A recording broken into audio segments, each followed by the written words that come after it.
Gusto nyo bang matuto ng straight cable sa loob lang ng 1 minuto? Kung ganun wala ng intro tera panoorin ang tutorial video. Simulan na natin, una kailangan yung spam sa wall ang cable kagaya nito, at makikita nyo ang second skin na may umiikot.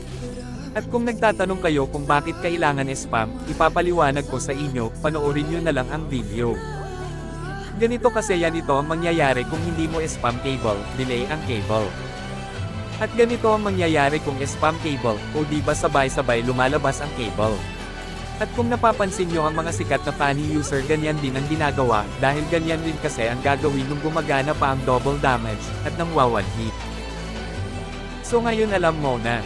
At kung nagtatanong kayo kung bakit dito sa top ko kayo tinuturan kasi alam ko ito ang pinakamadaling praktisan ng straight cable at walang delay.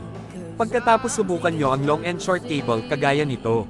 Long ang sa first cable at short sa second cable, at pagkatapos pagsabay-sabayin muna, kagaya nito. O di ba ang dali lang? Walang kahirap-hirap, ulit-ulitin mo lang hanggang masanay ka. At yan lang muna mga idol sa ngayon, sana may natutunan kayo, huwag niyong kalimutan mag-like and follow, maraming salamat. Comment lang kayo kung gusto niyo ng part 2 tutorial.